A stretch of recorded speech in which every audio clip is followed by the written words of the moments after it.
If you think the Roman Empire survived for centuries solely with swords and shields, I'm sorry to tell you, but you're completely wrong.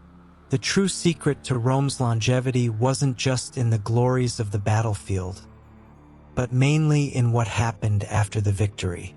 When Roman legions silenced their enemies, the empire didn't build monuments to destruction, it built cities. And not just any cities. These were colonies strategically designed like chess pieces. Can you imagine that?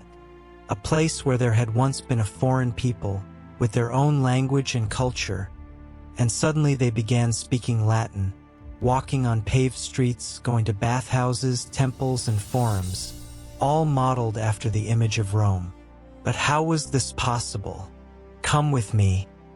I made this video especially to explain it all to you, and if you enjoy topics like this, don't forget to leave a like.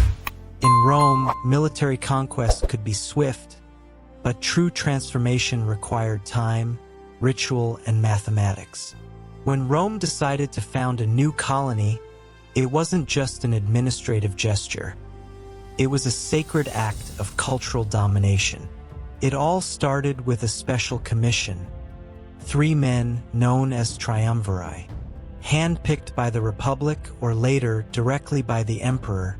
These men carried immense power, the power to plant Rome in foreign soil.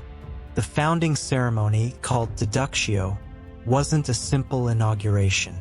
It was a fusion of faith, tradition, and planning. Sacrifices were made, prayers were recited, and the gods were invoked to bless this new extension of Rome. But don't think it was only spiritual. That's where the engineering of domination began. The first line of the new city was drawn using an instrument few know today, but one that shaped the ancient world, the Roma. With it, the Romans laid out a perfect geometric grid. And that grid pattern was more than just aesthetic. It was about control, organization, and efficiency. Did you know even land distribution was precisely calculated? Each lot was measured in iugera, which equaled a rectangle 240 Roman feet long. No improvisation. Every piece had a purpose. And to avoid any disputes over boundaries, Romans used boundary stones, literal markers embedded in the ground, some of which have survived to this day. But the magic of Roman colonization didn't end there. What came after was just as impressive as the founding, urban planning. The cities followed an almost industrial model, wide, straight streets that made it easy for legions and merchants to move. Massive temples dedicated to Roman gods reinforced the empire's official faith. Forums where political decisions were made, and perfect roads connecting each colony to the rest of the empire. Want a real example? The city of Cosa, founded in 273 BC right after the victory against the Etruscans, was more than a colony, it was a model fortress.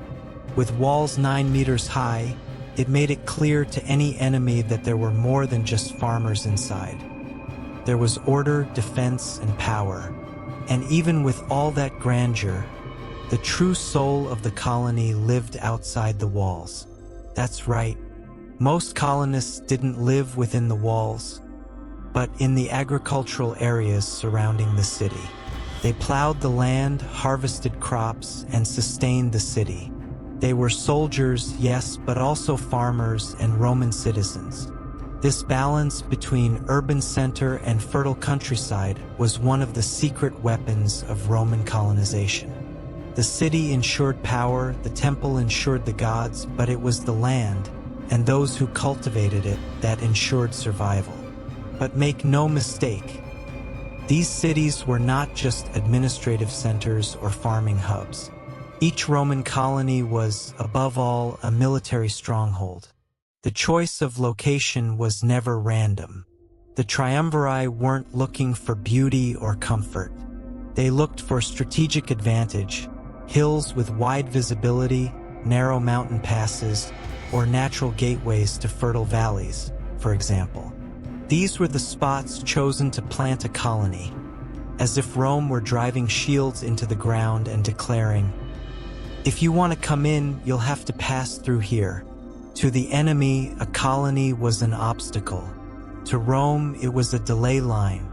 If the enemy advanced, they would lose time, resources, and men trying to break through that barrier. And that time was exactly what Rome needed to react. And within the walls, each colony was a kind of mini-Rome, complete with a people's assembly, a local senate, and elected magistrates. They made decisions on local matters, created internal laws, organized festivals, and administered justice. But the truth is that Rome was far too clever to rely only on promises and hope. It knew that to hold an empire together, it needed more than fear. It needed incentive, reward, and ambition. Just imagine. You left the safety of the capital, accepted the risk of living in unfamiliar lands, but in return, you gained autonomy, decision-making power, land, and the chance to start a new life as a full citizen. It was a hard offer to resist, which is why the colonies were not populated by force. Many went voluntarily, drawn by the opportunity to live as local leaders, landowners, and active participants in a new society. Imagine, you enlist, you fight, you march for months with a legion, and at the end of the campaign, Rome doesn't just hand you a medal, it rewards you with land and a future. Each settler received, on average, 2 iudra, which is about 5,000 square meters. But the most interesting detail lies in who received more. Non-citizens who didn't have full rights in Rome were often given twice as much, for 5, even 6 iudra. Seems strange, right? But Rome had a clear goal: to prevent these men from competing politically in Rome. The more generously they were rewarded in the colony, the less likely they'd be to seek power in the capital. And the strategy worked so well that many Roman-born citizens, with all their rights, did something unthinkable. They voluntarily downgraded their citizenship to Latin status in exchange for more land. They gave up political privileges in Rome just to gain a larger piece of the world outside it. Would you have done the same? But don't think the colonies were static. There was competition among them for loyalty, for supplying soldiers, and for defending the frontier. Each city wanted to be seen as the most loyal and efficient. And Rome, of course, rewarded that loyalty with more autonomy, more resources, and more prestige. But it was in the political arena that the colonies revealed a new face. After the Second Punic War, when Carthage was finally subdued, Rome realized something crucial. Colonies could be used not only for protection, but to win people's hearts. Visionary or opportunistic leaders like the Gracchus brothers, Marius, Sulla, and later Julius Caesar understood this game better than anyone. Each new settlement became a coin of popularity, and Julius Caesar went even further. He established at least 20 colonies that bore the name Colonia Julia in his honor, and together they accounted for around 80,000 resettled citizens, according to authors like Suetonius and Cassius Dio.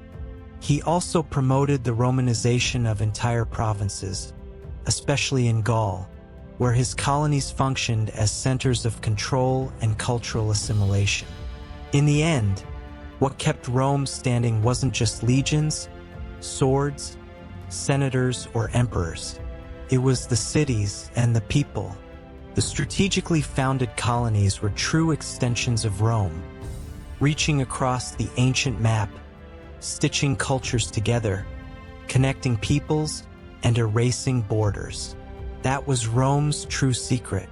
But now tell me, what did you think of the video? Which part surprised you the most? And while you're here, don't forget to leave a like. It really helps the channel keep bringing you content like this. And if you want to know what it was like to live in ancient Rome during its golden age, Just click on the screen to find out.